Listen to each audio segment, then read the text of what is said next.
Greetings and welcome. We're here, the first brand new rebrand of Safety is Sexy, and we are now, Savannah, what is it? Safety is Redacted. Safety is Redacted. I'm so excited about this name change. I'm very happy that you're the first guest because you're one of the individuals I've known the longest in this space, which is always exciting to have these conversations. How the heck are you? I'm doing really well. I'm so fucking excited to be here for this name change, and I hope that you redact that one part because I don't need my comms team to come for me. Not censorship. It's safety. It's safety for our audience. Yeah. It's consensual censorship. Please help me. I love it. No, if you've worked in this space long enough, like you have to have a sense of humor. Like it is definitely one of the most effective coping mechanisms that I've come across. and the type of humor that we share in this space is just, it's heartwarming. Yeah, 100%. My therapist agrees. That's a very good answer. Wait, for folks who don't know you, what do we need to know about you? Yeah. Well, hi, friends. There's a lot of former buddies that I've worked with, people that I admire that's been on this podcast, so I feel really honored. I'm Savannah Badalich. I'm the global head of product policy at Discord. I basically lead all of our sort of safety policy, safety by design, and well-being initiatives. And I get to work, for Discord, which is a gaming company very much focused on communication service for talking with friends before, during, and after gaming. And let me tell you, my what would you say, my character arc definitely puts me in the perfect job right now, considering my past. So really stoked to talk about it, but safety and well-being mean a lot to me. So appreciate you having me. Absolutely. You are in very good company. Thanks for contributing to this ongoing story about safety. And I think that's a great point to kind of jump into the first question, where you've been in the space a bit. You've managed to see it evolve. It is not a very old space compared to other industries. So in terms of your experience, like what are some of the biggest changes you've seen as safety has evolved, as you've kind of grown up in this tech space and evolved yourself? Like what are some of those changes and things that you see just happening around safety, trust and safety, and online gaming in general? Yeah, a little bit about my background. I've been at Discord for 4.5 years. Prior to Discord, I was at Twitter in the before times, RIP Twitter 1.0, and really did a lot of work related to product trust, which was kind of that bridge between the trust and safety content policy related work and informing our product team, so doing safety by design. I feel very lucky around the time that I was at Twitter, starting in 2019 through 2021. And the benefits of being there there was so much energy. Del Harvey was leading at the time. There was a lot of folks who believed really passionately about figuring out new ways in which to consider safety issues that didn't just mean take down or keep up. So, interstitials, what do you call it? The misinformation tips, et cetera. Yeah. So I got to see quite a bit there when there was still so much energy and excitement around trust and safety. And now there's a lot of skepticism, a lot of concern, a lot of ways in which this kind of area of work is being either seen as, I'd sort of say, seen as something negative, when actually it is the building blocks of ensuring that as many people as possible on these platforms can participate, that they feel like they can have actual fun. And so it has been a journey for sure. The biggest things that, besides the atmosphere, the politics, the water that we live in that has changed, has also been the regulatory landscape. I know that our roles are very much evolving. A lot of the things that, 6 years ago, I would be advocating to a product manager at Twitter, was not codified in regulation or in law. And it meant that my role got to really sort of explore what that means in terms of it not being considered legally required, but something we should be doing. And I don't think I think the regulation is, these politicians responding to the concerns of their citizens and making things that we had hoped that people would do out of the goodness of their heart actually mandatory. So personally, I feel like the foundation, obviously there's, issues in terms of what is expected implementation. What does that mean for privacy? There's so many issues that come with regulation, but in terms of like the ethos, what it was trying to accomplish, the values, I really do think it's helped quite a bit of us just within these companies be able to point to, hey, this is not just what we should do. This is what we must do. And I think that there's a lot of folks that worked in this space through this transition who are feeling a little antsy. Are we becoming a compliance function? Do you need a policy team if there are legal teams now considering this kind of work? I still believe that the minimum is not minimum enough personally. And so I do think there's a lot of blue sky around, not an ad for blue sky, around what you could do here when it comes to more with safety. And I think that's really where well-being and prosocial design can really take off. And that speaks, I think, to really the ethos and intentions of product managers and product designers. Like, they want an incredible user experience. They want people to have fun. Here's all the ways, not just the minimum compliance, not just like what keeps people from, leaving or deleting their accounts. Here's where you could really end up shaping positive behaviors and fun interactions online. So that's sort of the history I see and how I think it's evolving. I think this transition period is hard. Between what does it mean to be a policy person versus a lawyer? What does it mean to have regulation versus, what we think we should be doing for our particular platforms, and the extreme scrutiny by whether it be politicians or folks who feel some type of way around the term trust and safety. But I'm hopeful. No, I think we are. You've hit on several themes I think are incredibly important. Number one, I totally agree, and you're definitely in this bucket of people who really just care about online experiences. And it's, if you've been around trust and safety for any time, like, these people like care to a fault. And to the point to where it's like, they're not sleeping at night because martyrdom. Is that the right policy? Did I enforce that correctly? Right. It's very similar to nonprofit, to be honest. Yep. I come from the nonprofit world before tech.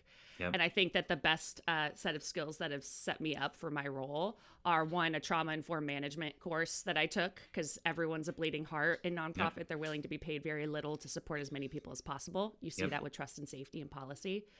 And the other one's community organizing. Oh, man, you just got to learn how to bring a bunch of different people who disagree along. Yeah. And totally, I think that there is the bleeding heart piece really also can hurt individuals that are in this work, who don't know how to create those boundaries or think about how work won't love you back. Yep. No, that is, I think, the hardest distinction, particularly with new folks to the space, is understanding that there's a point where you have to step away, or there's a point where it's just like, you've done as much as you can. Everything else is out of your control. And I think as humans who, if you care too much, like, it's really hard to draw that line. Oh, yeah. I've seen plenty of folks who have to step away. I mean, that was, for me, I needed to step away from the nonprofit work, because the specific area of work had just impacted me so much that I think I wasn't, not only did I feel so deeply for gender-based violence prevention, but it also got in the way for me feeling like being able to live a happy life. I needed to refocus, take that energy to something that didn't feel so personal. Oh, that's very interesting. I love that insight. The other thing you hit on, which I find very fascinating, is the regulation conversation. And even early on, like, I had the exact fear that you described, that we're going to become a compliance mechanism. And then early on, listening to regulators talk at various events and functions and other stuff, and it's like, oh, we think online should be this. It's like, okay, well, how are you going to measure that? Oh, we feel like you're going to tell us. Like, okay, like, do you have, and the whole idea was, that we want you to send us something and then we'll tell you if it's good enough. And I always joked, it's kind of like if I was taking a class in college and the professor's like, you need to write a paper. What do I write it on? Whatever you want. We'll tell you if it's good. It's like, that doesn't help me out. It gives the same feeling of the IRS where they know how many taxes you're supposed to be paying. Yeah. But then you need to somehow figure it out and send it to them too. Yeah. I mean, part of that I think came from a place of, they thought that, these practitioners would know best on how to enact what they wanted values wise, but these platforms are so different. Like, you're going to get something different from one type of platform than another. And I do not envy regulators who have to figure out what works as a blanket set of policies across different types of platforms. Yeah. Well, even in games, like, just different gaming experiences, you're measuring different data points and outcomes and behaviors. Is it a multiplayer? Is it 1v1? Is it, a single person story driven narrative game? And just trying to explain that, it's just like, wait, it's not the same. and just this evolution and complexity of all these different types of online experiences. If you're not in it, I can totally understand, is just overwhelming. Yeah, completely. I mean, I think that the gaming space in particular, folks have a particular perception of what that looks like, opposed to the reality, which is humans have been playing games forever. Yep. They've become digital over the past 70 plus years. Gaming is like, there's the good gamers who are like, oh my gosh, you got to play an MMO and go hard. Yep. And then there's what most people do, which is mobile gaming or board games or poker or whatever else. And so I think, though, they have a particular idea in their head of what it is. And because it feels so out of reach, yeah, there's a lot of fear. They don't know how to deal with it. They don't even know how to touch it, to be honest. Yep. No, you're 100% correct on that one. Well, I mean, that brings me to then, I mean, Discord itself kind of sits on this unique, almost like an extension of gaming, where people come and talk and discuss and share and play their favorite games together. You know, how do you see sort of the social aspect of games, or just the extension of the gaming environment that Discord plays, kind of evolving over the next few years? Certain where it's gotten to now, but like where that continues, it feels like it's really growing. Yeah. I would say that platforms are kind of, finally catching up to how people have played games. Before Discord, people would maybe be on their phones or on Skype or something else. And so it just, we saw that this was hey, can we make this extremely easy, make it video game oriented? But I see the future of, video games and social as continuing to be a connector. We saw this during COVID. We see this in physical environments too, when people go to board game bars or wherever else, but we're becoming increasingly disconnected. And one of the ways that feels natural for us to build trust and chat and talk about what we're going through is playing a game while we're doing it. So it's like almost like the social lubricant. Like, you don't have to really think really hard about it. You're not just like holding a beer, looking at someone else saying like, what do I do? And I think it also, the future there is kind of looking at the past too. So when I think about what's to come, I think about more people using games to have conversations, making, more connections, maybe integrating it more in their day-to-day lives with their families or their friends. I also see it as continuing to be a way in which people can express themselves. I think that, there's a lot of love for customization, unique skins, etc. in games. And for that, I mean, it's like any other part of someone's life. They want to express themselves. They want to test out parts of their identity. They want to showcase who they are.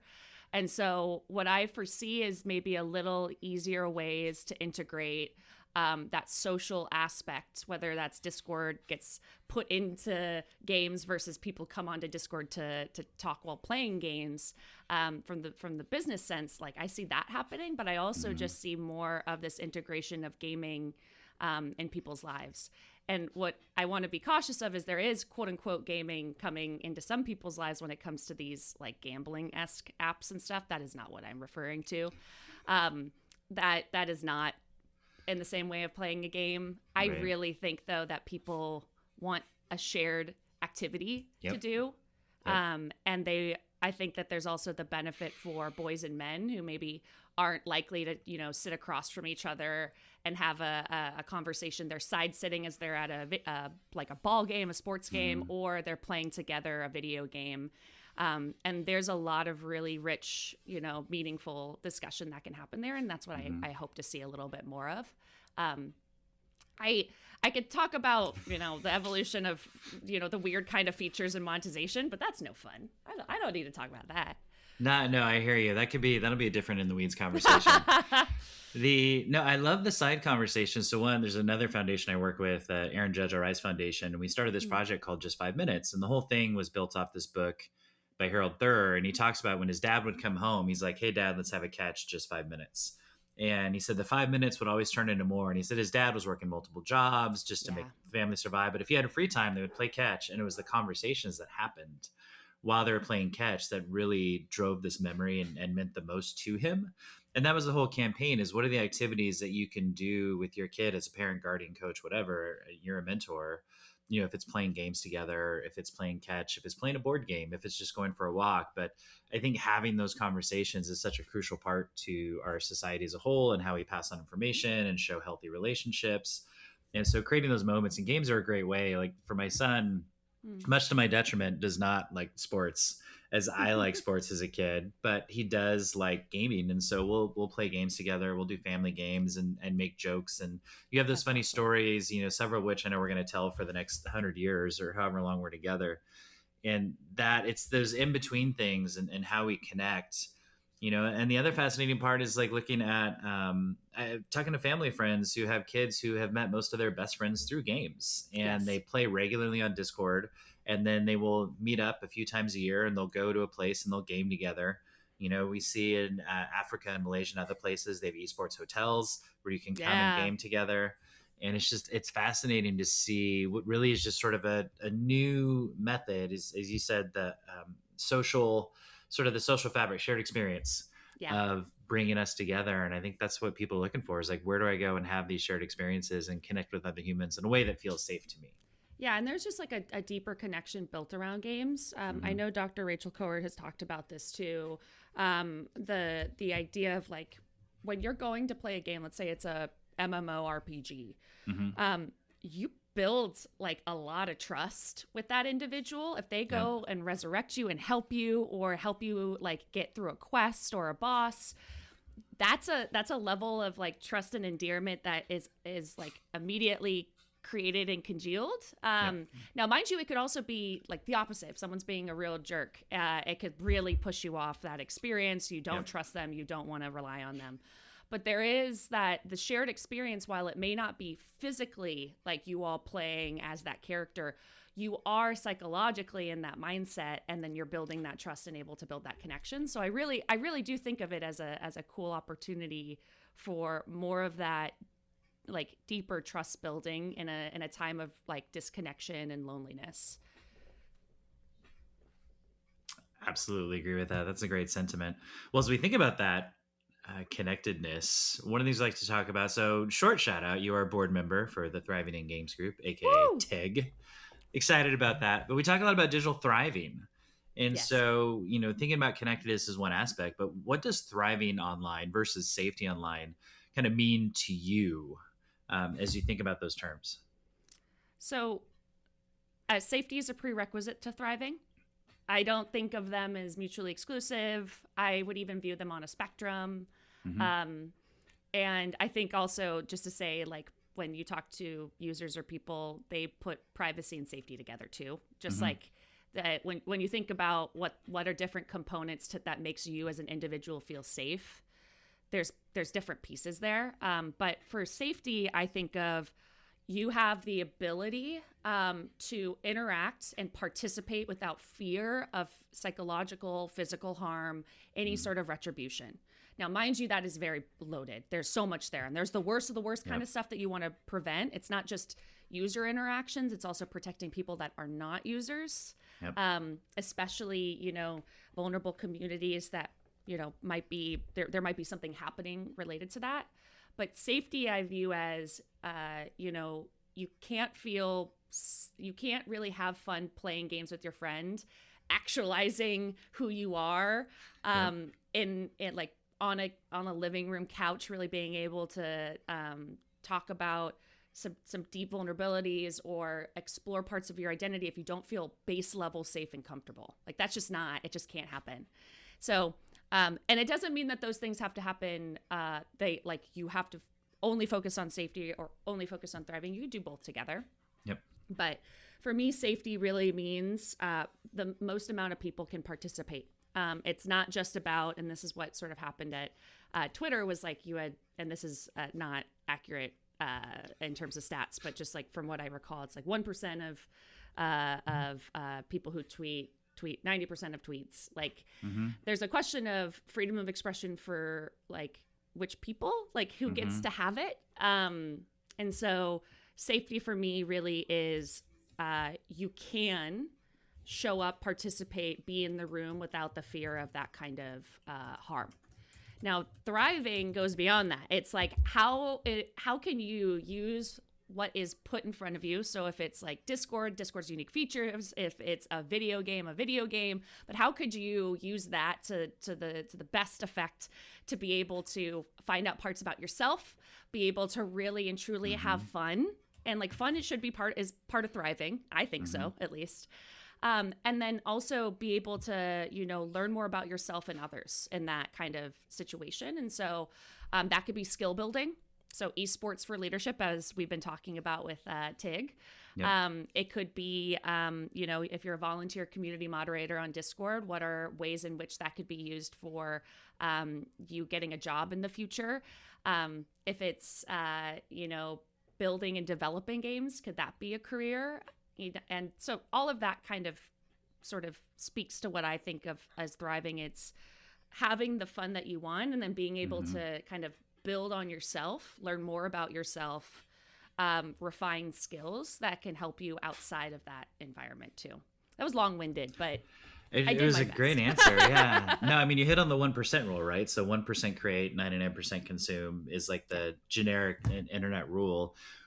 Something that I love about games is because it is experiential, and you talk about learning about yourself. I mean, that's what we talk about in the playbook, is that, are you getting good at something? Are you having fun? That's right. And with that comes confidence. Yes. And that confidence then allows us to be more of ourselves over time. Self-advocacy. Yes. Yeah, exactly. And that's in that regards, I think it's much more powerful than social. When you just show up, and if someone's like really loud and you're not, and you're like, all right, I don't really want to talk about this, right? You're less likely to kind of speak up or raise your hand in class or whatever it's going to be.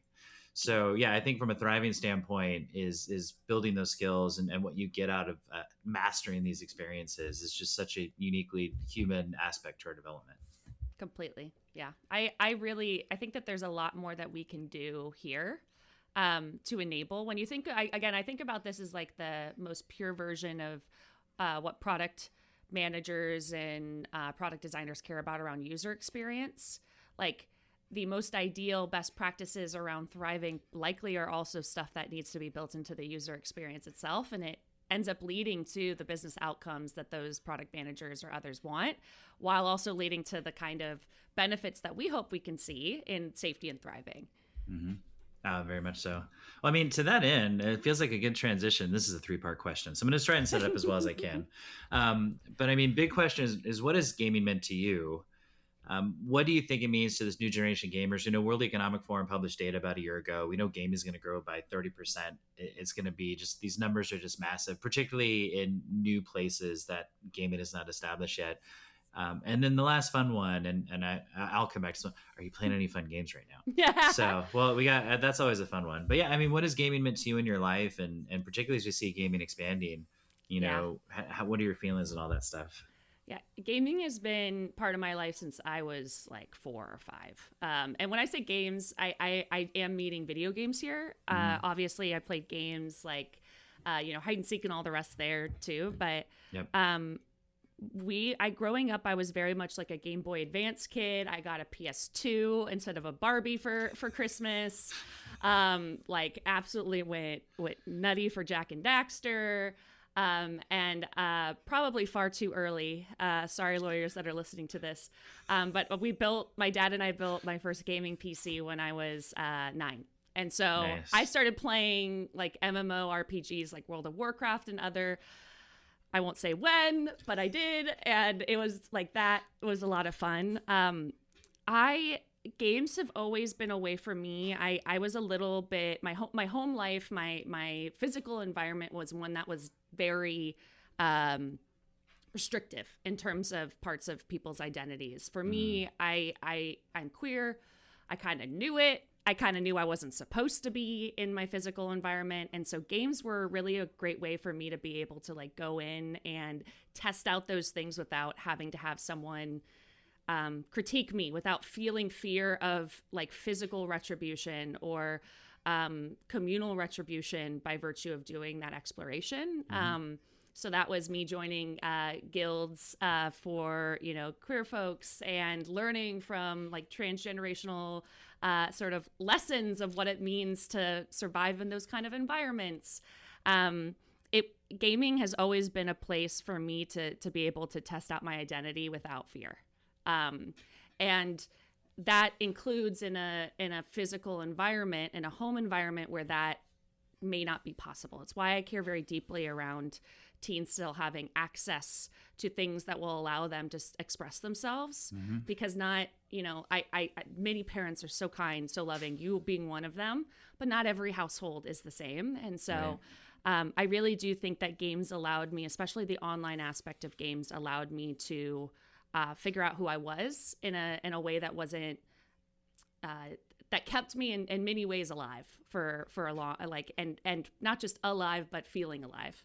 So, played a bunch of games through high school as well. I'm obsessed with Elder Scrolls and the lore there. And so in terms of games that I regularly play, Elder Scrolls Online. I play World of Warcraft, done Guild Wars 2 for any people that have played. And I think when you talk about the opportunities or what I think is going to be new with this generation of gamers, I do think it's going to be still the same kind of themes, but showing up differently. And so I still see games as a way for people to world build, to identity build, to test out things, to understand lived experiences outside of themselves. And I hope that continues with a little bit more push from the gaming companies to be intentional in doing so, which I'm already seeing. But the way that games might change in terms of VR being, even more ubiquitous or having new types of gaming experiences, I can only imagine, and I look forward to it. But I do believe every human, whether it's now or is 100 years from ago, always just thinks about belonging, community. Who am I? How do I fit into the world? And I still think games are a way of doing that. It was for me, at least. Yeah, and I've told you before, you tell that story so incredibly well. And even, today I was just at the esports championship not long ago in Colorado, and we're just talking to a mom, and the mom was like, oh yeah, my kid told me he had an esports tournament today. And we're trying to look it up because he told us where it was. We didn't really know the venue. And she looked it up and realized it was the esports state championships for Colorado. And so she asked the kid, she's like, you're playing in the championships, right? And the kid's like, yeah, I guess. And she's like, no, you're playing in the championships. She's like, I just want to play games. Like, I don't know, it's a championship. And she starts laughing because her son had played in a football championship in the same state. And she's like, that was a big deal. They had all this stuff. And they're like trying to like pump him up to be like, no, like this is a big deal. You should be excited for it. Yeah. And so even, absolutely. And so I always joke, like humans are going to human, teenagers are going to teenage.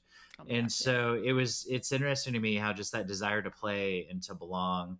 The other aspect of esports I find fascinating is just the development of social skills. And they talk about kids playing virtually versus kids playing as a team, and the need to develop those skills of working in a team environment. And so it's just, again, a unique opportunity to bring humans together and just to work on developing, as you talked about earlier, these transferable skills that can relate to any profession that they're going to do at some point. And then within that, all the other stuff, you talk about building self-confidence and identity and a sense of worth, and just, you found your people. Yeah, completely. And it was one of also the ways when I moved after college to New York to keep in touch with some of my childhood friends. Like, it is fun to learn how to communicate in high stress situations, a la I Leroy Jenkins into a boss, and my friend Mary is like, Savannah, you really got to stop doing this. Like, let me at least heal you so that you can tank it properly. But it does, like, there's actually communication and benefits that you get from doing these kind of scenarios. And so there's a lot of opportunity here that I still think that we, as a full society, maybe it's as educators, as public health experts, as whatever else, are just now realizing that games can help provide.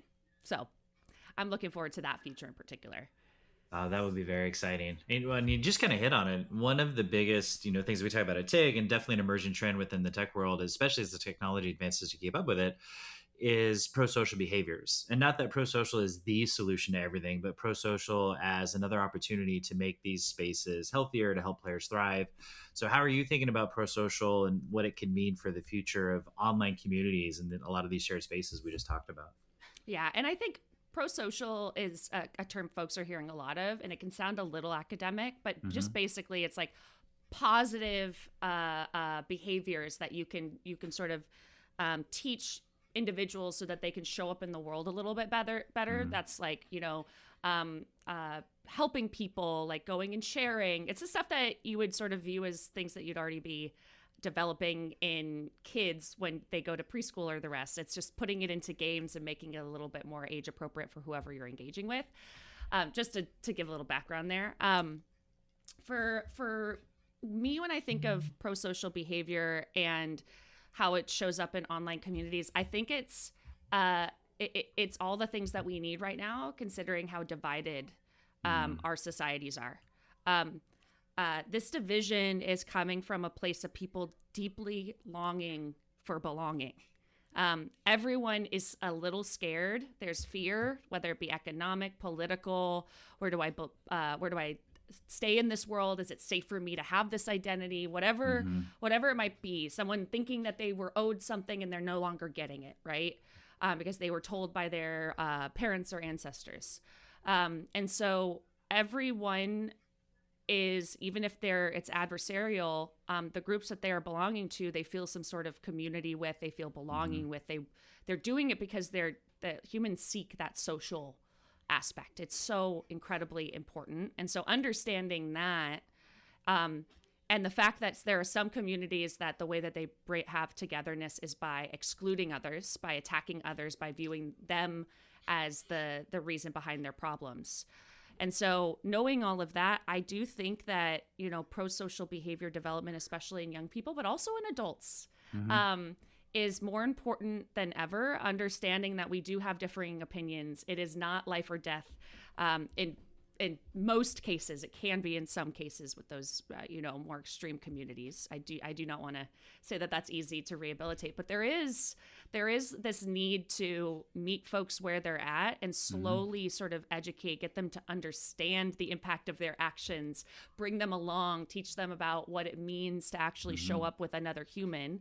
Because to be frank, at least I'll speak for US, it's very self-centered, very individualistic. And that does not breed social cohesion, does not breed community building, doesn't support communal goals we have. And so I think prosocial, especially for young people right now, is going to be important since adults, aren't doing it very well. And then there does need to be a way of addressing it for adults. Like, we can't just view these people as irredeemable in some cases. There needs to be some education there. Now, I'm speaking in broad terms. I'm sure someone could listen to this and be like, what about this situation? Trust me, I can think about edge cases where that does not apply. Yeah. But I mean, as a whole, I think prosocial as a way of doing work, as a way of trying to bring culture change. I think is important. We can create all the laws that we want to. We can try to set up, structures and institutions. But if cultural norms, ways in which that we view each other are so negative and insidious, again, that's that sort of like culture eats strategy for lunch in the business realm. It's the same thing. And so I think prosocial is a huge benefit for us if we could integrate it into many different layers of life, from education and mandated education to video games to platforms. Like, there are some platforms where it's like, hey, who's the best sidekick, or the person who was the MVP, or the person who helped res you the most. Like, that is also showcasing positive behaviors. So, I really think that there's a lot that can happen here for online communities. And I do believe online communities are going to become even more important because physical communities are waning. I still hope that they, build up. I love my physical community, but that's not the same for everyone. And so there's a lot of opportunity for the platforms, for gaming companies, for everyday humans to try to enact this and showcase this. I think, a few things on there. You hit on some really good concepts. It's funny how online is very much a reflection of offline, right? And I have these wonderful professional communities, and the ones that I've stuck around with the longest are the ones who've been the most supportive. What are you doing? What are you working on? How can I support? And the online communities that are thriving, we're seeing very similar stuff. Like, most recently in the news, if you look at Helldivers 2, or Helldiver, excuse me, and you had it recently opened up to Xbox, and you see the community like, hey, we want you to come in and have a good time. Like this game should be fun. And so you see this community support. We've seen some great research out of Activision and Caltech talking about Call of Duty and how just the community reaction. What I love about those examples is these are games that are highly competitive. They're very physical in terms of, defeating your opponent and overcoming goals and obstacles. But at the end of it, seeing veteran players helping younger players, that just goes back to like basic, what I would call culture and climate when I was in teaching. How do you get 1,800 kids to kind of want to be good people? In the old days, policy, I think this is one of the longest jokes in policy, is like, we're going to start a platform and the only rule is don't be a jerk. Right. Like that was like the one line. And now as we're seeing that, as that evolves, it's everything you described is how do we get people to just, be decent humans? If these games are and competitive, that's great. But, sometimes we got to work together. Sometimes we don't. At the end of the day, it's about the game and the community succeeding and thriving as a whole. Yeah. And I think just to say, I think that this is the cool part is each individual game can have its own culture. There is an overall gaming culture too. And there's a real big opportunity either between those companies or for Discord as that social layer to do quite a bit more in terms of helping improve the culture, or at least like where the culture's great, uplifting it. So I think that's what I'm most excited about. Also, for anyone who really wants to see like an example of what Matt just said about just don't be a jerk. There's an Apple TV series called Mythic Quest, and there is an episode on trust and safety, and it is, I think, truly, it's almost too real. That's all I'll say. It's a lot of fun, but like when you just say, hey, don't be a jerk, and then there's like, well, how do you define jerk? It's great. But I agree. I think that there's so much that we can do in this space and already happening. I think that's the part where it's like, I actually don't know how much will change. I think that we're just showcasing the reality of how people have been playing games and we're catching up to it.